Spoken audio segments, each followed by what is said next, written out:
یعنی دا شای نشته دی چې ته اسلام بیا تکشیش دی، حکومت واته کې ځنې، سیاست واته کې ځنې، او مطلب حکومتي امور واته کې داسې، دا ټول دا سره واودلي شیونه دي. دا نظام د دنیا داسې چلوي، خو په پاټلۍ د اسلام د قرآن او د حدیث د شریعت که د دغې پاټلۍ نه لویږي، که عالم ځنې لویږي ګناهګور دی، که مالک ځنې لویږي ګناهګور دی، که ډاکټر لویږي، که وکیل لویږي، که جج لویږي،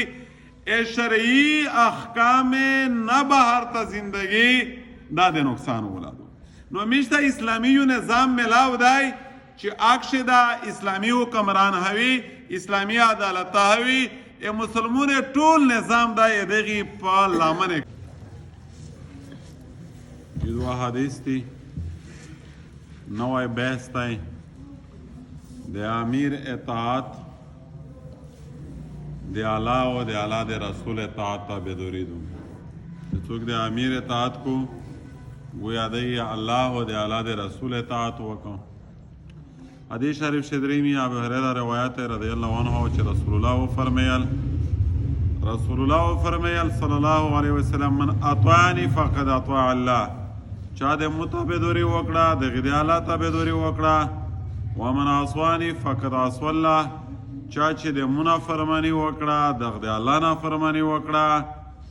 او چا چې د امیر تابعداري وکړه د دمو تابعداري وکړه،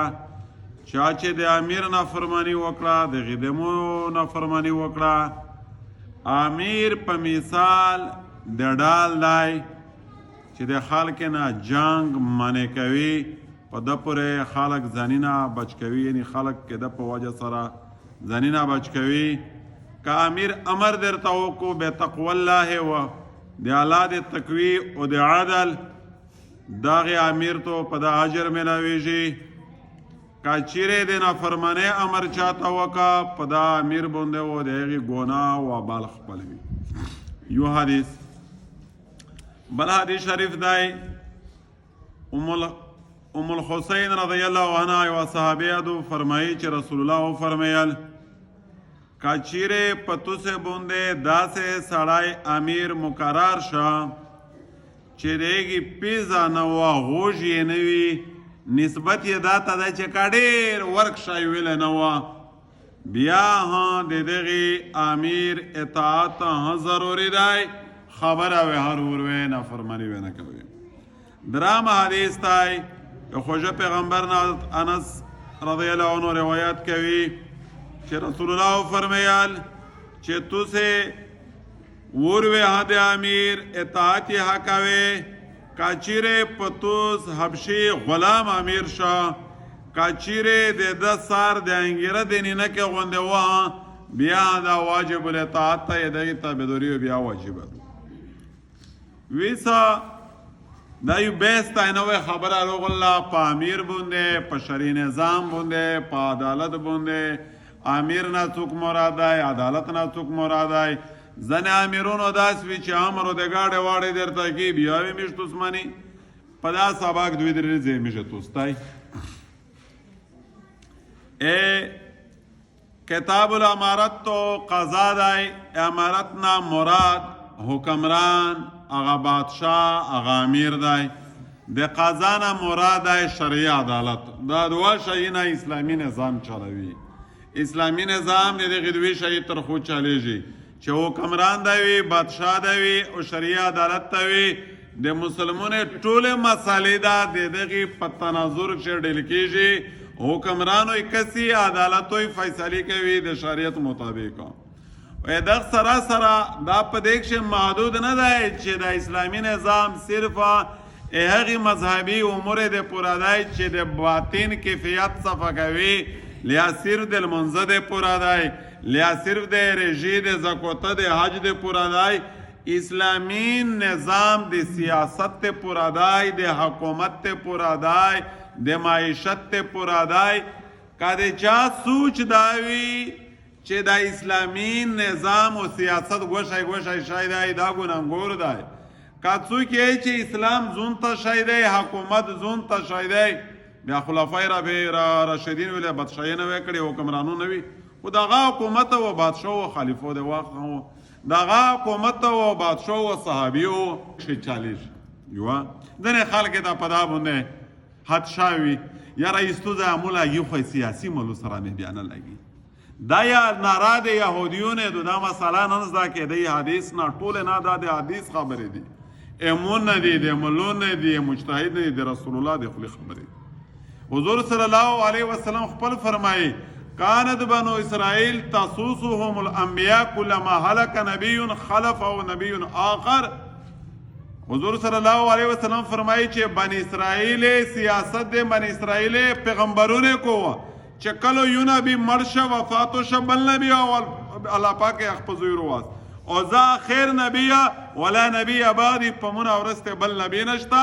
او دا چارو چاته منتقل شو د امت علما ته منتقل شو د امت علما او د انبیا چار کوي اډبټي وکړو چې علما د انبیا اډبټي نه کو دای بیا پاکی کی منا وارث نه دی ورس خوري نه دی دغه نه دا نتیجه وروتله ویس دا ټول یو شی دی چې دا مو بیان کړل دا ټول یو شی دی حدیث شریف شه اردریمی چې د هر امیر حکم منل واجب دی دا څنګه چې امیر دا د مشر قرآنی وي د امیر دا ډیر مالدار سړی وي د امیر دا ډیر نوموړی سړی وي په حدیث شریف شه کله د حبشي غلام ذکر وشه چې امیر یې د حبشي غلام باندې سړی په تو جوړ شه بیا وه واجب دی امر منل کا واړی کې د انګرینی نه کې غوندې ساری یې وه کا غوژ یې نه وه کا پیزا نه وه کانکټه ناکټه وه دغې امیر بیا تابعداري ضروري دو خو چونکې په دې تناظر کښې ویس بیا ډېرې مسلې راوځي مسلې ډېر مختلف صورتونه دي چې امیرو بیا آیا دا ویسې میشه تبلیغي امیر ده یې میشه پارټي امیرون دي د میشه نور کور ها امیر وي آیا دا امیر ها حکم منل واجب دی قاعده حکم منل واجب نه دی آیا امیر کا سړی ته د غلط امر کوي بیا وی امانه غلط خبره خو څوک سره منلای نشي کله ورخو امیر بیا خلق وراړه کو و چې په تبلیغي مرکز شي وارد مذاکره کېدله کارګزارۍ سناوله وی چې بیا دغه موږ غوندې ساده سړی ویلی اولدار صاحب غوندې ورته وی چې جماعت موت شه چې ویلې وی چې امیر هم ووایه چې په پیسو وړی امیر چاولی دی امیر هم ویل وی چې جی عام په مشوره ووایه وی چې بس کښېنه چې یوره دمره په غوټو ورته لانډه وه چې سوړم سړی اړولی دی مشوره ما ورته کړې دو نو آیا هغه امیر په مشوره ولی شي که نه شي ولی دا ټول احکام د شریعت دي